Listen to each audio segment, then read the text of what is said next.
Keluarga Camden merasa bersemangat setelah mendengar kata-kata Victoria.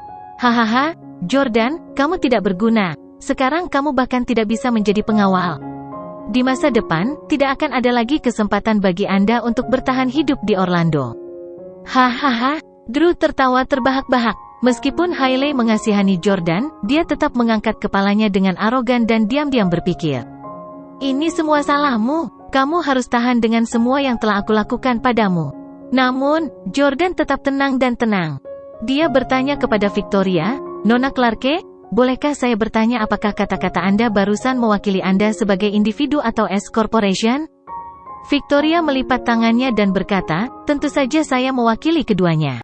Jordan terus bertanya, Anda adalah wakil presiden S Corporation, bukan presiden. Apa hak Anda untuk mewakili seluruh S Corporation? Pertanyaan Jordan membuat Victoria merasa malu. Meskipun semua orang mengakui kekuatan Victoria, dia memang bukan otoritas tertinggi di S Corporation. Dengan benar, dia seharusnya tidak membuat pendirian atas nama presiden perusahaan. Dia hanya bisa melakukannya jika dia dan presiden berada dalam hubungan yang sangat dekat, seperti suami dan istri. Victoria berhenti sejenak sebelum melanjutkan, baiklah, saya tidak ingin mengatakannya pada awalnya. Tetapi karena Anda ingin tahu alasan kematian Anda, saya akan memberitahu kalian. Sebenarnya, presiden baru S Corporation, Tuan Steele, adalah kekasihku. Kata-katanya menyebabkan kegemparan besar di seluruh lokasi acara perjamuan ulang tahun. Apa, Tuan Steele yang misterius sebenarnya adalah pacar Nona Clarke? Tidak heran dia berhasil menjadi presiden entah dari mana. Orang yang bisa cocok dan layak untuk Miss Clarke harus menjadi presiden yang mendominasi seperti Tuan Steele. Mereka adalah pasangan yang dibuat di surga. Petik 2. Yordania yang tidak berguna. Mereka adalah pasangan dalam hubungan romantis. Mereka bahkan tidur bersama. Tentu saja dia bisa mewakili Tuan Steele dan seluruh S Corporation. Ya, beraninya dia mempertanyakan kemampuan dan otoritas Miss Clarke? Dia memiliki keinginan mati. Kali ini, giliran Jordan yang membeku karena shock.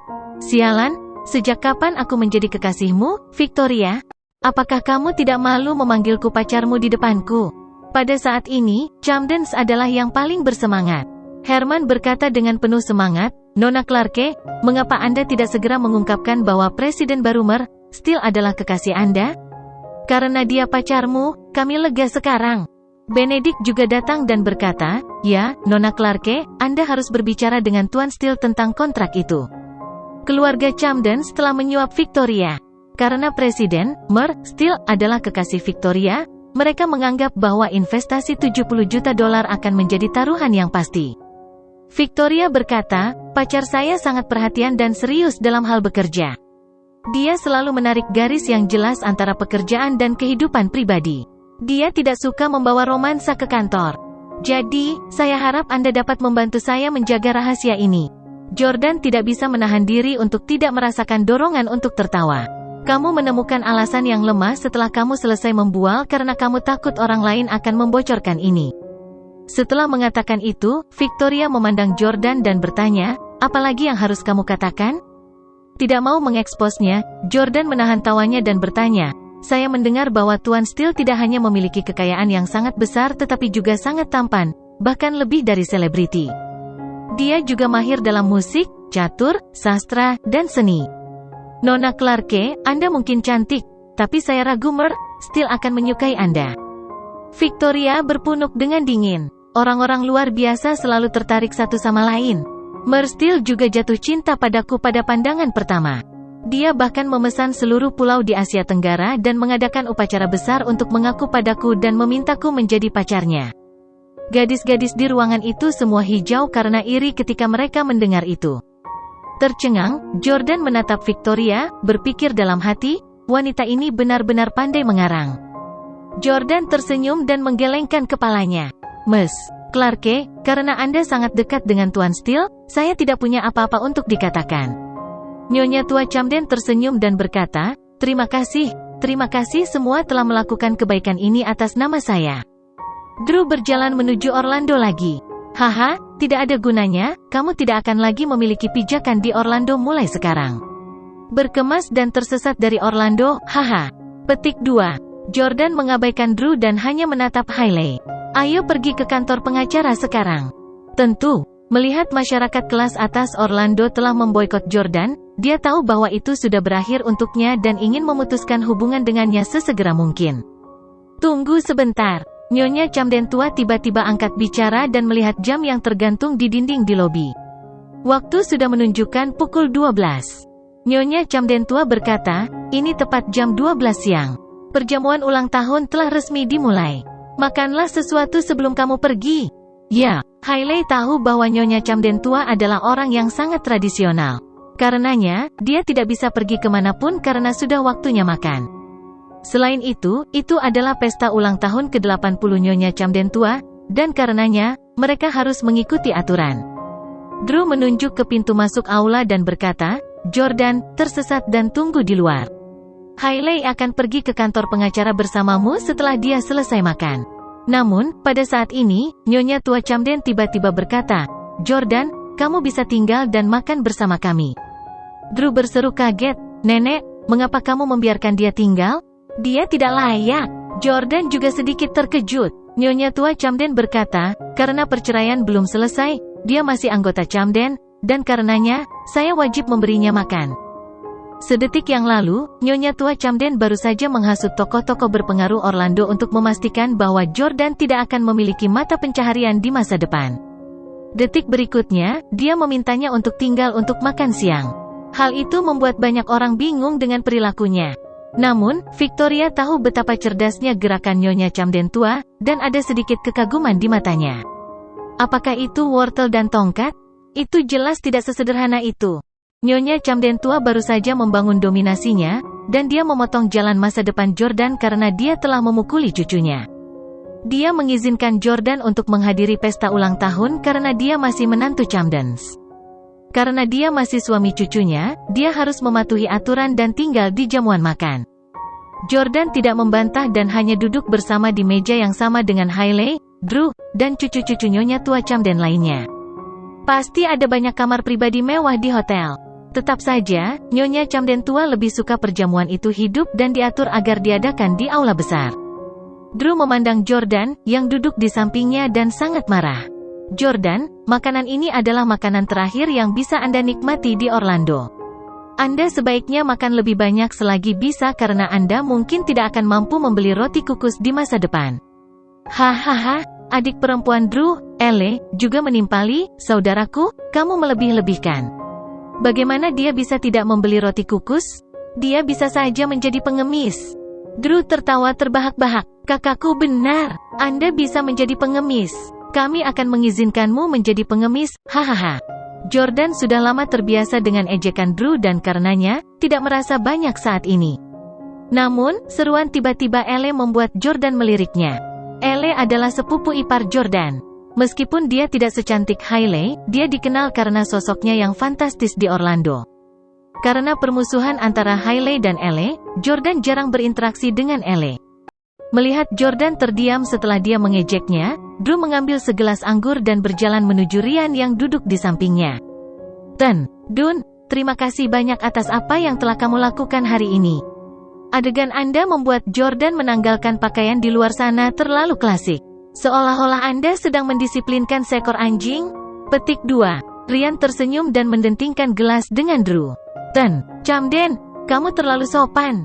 Jika saya tahu sebelumnya, saya akan meminta Anda untuk mengambil video terlebih dahulu. Saat Anda bosan, Anda bisa menontonnya dan sedikit bersantai. Hahaha, Tuan Dun, Anda benar. Kami benar-benar harus merekam adegan itu. Drew berkata sambil tertawa keras seolah-olah dia takut Jordan tidak akan mendengarnya. Jordan melirik Ryan, yang memperhatikannya dan kemudian langsung membentak.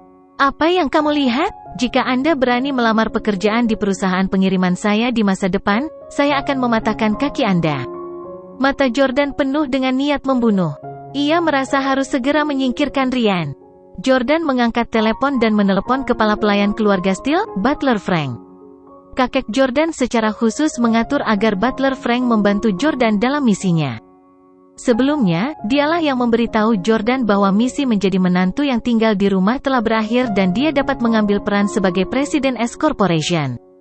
Pak, Butler Frank dengan cepat menjawab panggilan itu. Jordan berkata, ada seorang pemilik bisnis pesan antar yang selalu ingin mengundang kakek saya untuk makan malam. Siapa namanya? Butler Frank menjawab, maksud Anda James Willis, CEO Uber Eats Delivery?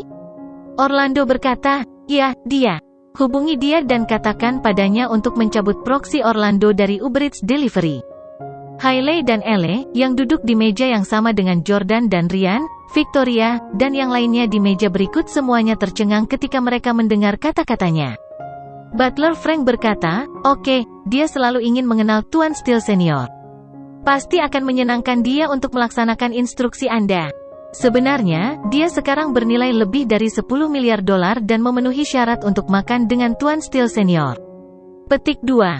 Jordan berkata, ya, anak ini telah berkembang dengan baik dalam beberapa tahun terakhir. Atur agar dia bertemu denganku suatu hari nanti. Aku akan mentraktirnya makan.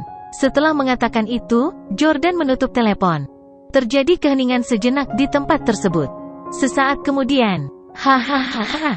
Drew tertawa terbahak-bahak sehingga luka di wajahnya tampak melebar. Hahaha, lelucon sekali, Jordan. Untuk apa kamu berpura-pura? Cabut proksi Merdun? Kamu pikir kamu siapa? Ryan tertawa dan bertanya, Pang, kamu harus mempertimbangkan waktu dan tempat, bahkan jika kamu ingin meniup trompetmu. Apa gunanya berpura-pura di sini? Siapa yang akan tertipu oleh udik desa sepertimu? Kakekmu adalah seorang petani sedangkan Pak Willis bernilai miliaran. Mengapa dia mengundang kakekmu untuk makan malam? Kamu hidup dalam mimpi? Dengan ekspresi jijik, Hailey mengoceh, sungguh memuakkan. Jika Anda tidak kompeten, jadilah itu. Kenapa harus berpura-pura? Victoria adalah satu-satunya yang menatap Jordan dengan ekspresi tegas. Tanpa berkata apa-apa, Jordan mengambil sumpitnya dan mengambil beberapa makanan pembuka. Setelah sekitar 6 menit atau lebih, ponsel Ryan mulai berdering. Melihat peringatan panggilan masuk, Ryan dengan bersemangat meletakkan peralatannya, menyekat tangannya, dan menjawab panggilan itu. Halo, Tuan Willis. Setelah mendengar bahwa Tuan Willis yang menelepon, para Camdens dan Victoria, dan yang lainnya menoleh dan menyuruh semua orang untuk tetap diam. Dalam beberapa tahun terakhir, industri takeout telah berkembang pesat. James Willis juga telah menjadi pemula dengan nilai lebih dari 10 miliar dolar.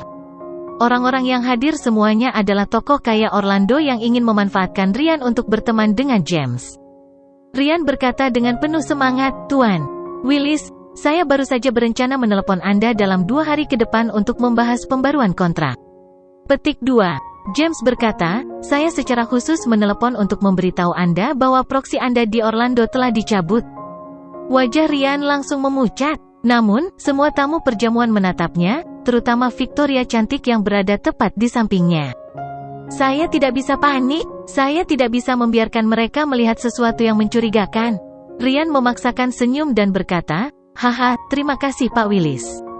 Saya katakan kepada Anda bahwa kami memiliki hubungan yang baik dan kami pasti akan melanjutkan kerjasama. Saya sudah menyiapkan biaya perpanjangan untuk putaran ini. Saya sudah menyiapkan $1 juta. James berkata melalui telepon, maaf, Dun, perusahaan kami telah mengirim seseorang dari kantor pusat untuk mengambil alih Uber Eats Delivery di Orlando. Kami tidak membutuhkan agen umum lagi. Hati Ryan dipenuhi dengan keputusasaan, tetapi dia masih tertawa terbahak-bahak. Tidak apa-apa, tidak masalah, kita harus minum sepuasnya saat bertemu. James agak bingung. Dia berkata, apakah Anda benar-benar mendengar apa yang saya katakan? Anda bukan lagi agennya, dan jumlah uang yang Anda keluarkan tidak akan menjadi masalah. Ryan berkata, oke, Pak Willis, yakinlah, kita pasti akan memiliki kerjasama yang menyenangkan di masa depan. James berkata, kamu pasti sudah gila.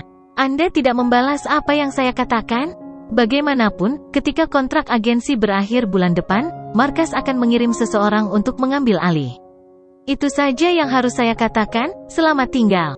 Petik 2. Ryan berseru, oke, Pak Willis, mari kita bertemu lagi. Ryan tersenyum dan menutup telepon. Jordan mengernyit bingung. Mungkinkah Butler Frank belum memberitahu James? Mengapa Ryan mengobrol dengan gembira dengan James? Yang lain hanya bisa mendengar Ryan berbicara, tetapi mereka tidak bisa mendengarkan apa yang dia katakan melalui telepon. Drew adalah orang pertama yang berjalan mendekat. Dun, berdasarkan apa yang Anda sebutkan tadi, saya berasumsi bahwa pembaruan kontrak telah diselesaikan? Petik 2. Ryan tersenyum dan berkata, tentu saja, ini akan menjadi kerjasama yang menyenangkan. Drew buru-buru mengangkat gelasnya dan berkata, "Ayo, Dun, izinkan saya bersulang untuk Anda. Saya berharap Anda kemakmuran tanpa batas." Petik 2. Terima kasih, Tuan Camden. Ryan berkata sambil mengangkat gelas anggur putihnya dan menenggaknya sekaligus. Drew berseru kaget, "Wow, Anda benar-benar lugas, Dun, Anda berhasil." Victoria juga mengambil gelasnya dan berkata, "Tuan, entahlah, aku tahu kau sangat dekat dengan Tuan Willis." Setelah menenggak segelas anggur itu, Ryan merasa sedikit kesal karena melankolis dalam dirinya. Namun, dia segera mengisi gelasnya sampai penuh lagi. Wajah menawan Victoria berangsur-angsur menjadi kabur dalam pandangan Ryan. Ryan berkata, "Tentu saja, Pak Willis dan saya telah melalui suka dan duka." Victoria berkata, "Saya juga akan bersulang untuk Anda, Dun. Saya berharap bisnis Anda sukses, dan saya berharap kami memiliki kesempatan untuk mengenal Tuan Willis melalui Anda." Ryan mendentingkan gelas dengan Victoria dan berkata, "Ini hanya masalah kecil. Biar aku yang mengaturnya." Ryan minum segelas anggur lagi, dan orang-orang di sekitarnya bersorak tanpa henti.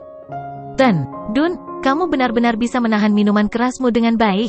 Sepertinya kamu sedang bersemangat. Sekarang kontrak perpanjangan telah ditandatangani, Dun. Anda sedang dalam mood untuk minum, bukan?" Petik 2. Namun, setelah kurang dari 2 menit, kerumunan tiba-tiba menyadari bahwa Ryan menangis sambil minum. Air matanya mendarat di anggur putih tak berwarna dan bercampur dengannya. "Dun, kenapa kamu menangis? Apa kamu baik-baik saja?" Victoria buru-buru bertanya. Pada saat ini, Jordan menggelengkan kepalanya dan berkata tanpa daya, "Ryan, berhentilah mencoba bertahan jika kamu tidak bisa. Bahkan jika Anda ingin menyombongkan diri, ada waktu dan tempat untuk melakukannya. Apakah ada gunanya berpura-pura? Siapa yang tidak tahu bahwa Anda berpura-pura? Mengapa Anda tidak berani memberitahu semua orang bahwa Anda telah dihapus sebagai agen?" Jordan mengatakan kepada Ryan kata-kata yang tepat yang dikatakan Ryan kepadanya. Sebenarnya, Victoria dan yang lainnya sudah lama merasakan ada yang salah dengan Ryan. Jika dia benar-benar mendapatkan perpanjangan kontrak, dia tidak akan berperilaku ekstrim seperti itu. Dia seharusnya hanya berperilaku seperti itu jika perpanjangan kontrak gagal. Ryan tahu bahwa dia tidak memiliki latar belakang atau kerajaan bisnis yang kuat. Dia hanya berhasil berbaur dengan lingkaran kelas atas Orlando beberapa tahun yang lalu dan menjadi agen umum Uber Eats Delivery, semua berkat keberuntungan. Begitu dia bukan lagi agen, dia tidak akan cocok untuk mengobrol dan tertawa dengan orang-orang di ruangan ini. Karena itu, dia harus berpura-pura. Namun, Jordan sekarang tanpa ampun mengeksposnya. Dalam keadaan mabuk, Ryan menamparkan meja dan kemudian berjalan menuju Jordan. "Jadi bagaimana jika lisensi saya telah dicabut? Hanya karena Uber Eats Delivery ingin mengambil alih secara pribadi dan tidak lagi membutuhkan agen, saya dihapus. Itu bukan karena kamu, pecundang." Jordan tersenyum tenang dan menyesap teh. "Menarik, kamu jelas melihatku menelepon, dan sekarang kamu mengambil inisiatif untuk membersihkan namaku. Haha, karena kamu pikir aku tidak melakukannya. Baiklah, aku juga tidak bisa diganggu untuk memiliki musuh lain." Para tamu semua berdiskusi dan berspekulasi apakah pencabutan izin agen Ryan ada hubungannya dengan Jordan. Sebagian besar orang di sana baru saja menyatakan solidaritas dengan Camdens untuk memutuskan masa depan Yordania. Jika Jordan benar-benar sekuat itu, mereka tidak akan mampu menanggung konsekuensinya. Melihat ini, Benedictus buru-buru berdiri dan berkata, "Semuanya, jangan panik. Ini jelas tidak ada hubungannya dengan keluarga kami yang kehilangan menantu. Kakeknya adalah seorang petani, dan dia pasti tidak akan mengenal Pak Willis yang ada di ibu kota." Sylvie juga bangkit dan berkata, "Ya, tidak berguna ini telah menjadi menantu kami selama 3 tahun, dan dia selalu mematuhi semua instruksi kami. Jika dia benar-benar mengenal sosok yang begitu kuat, bagaimana dia bisa bersedia menjadi anjing kita selama 3 tahun?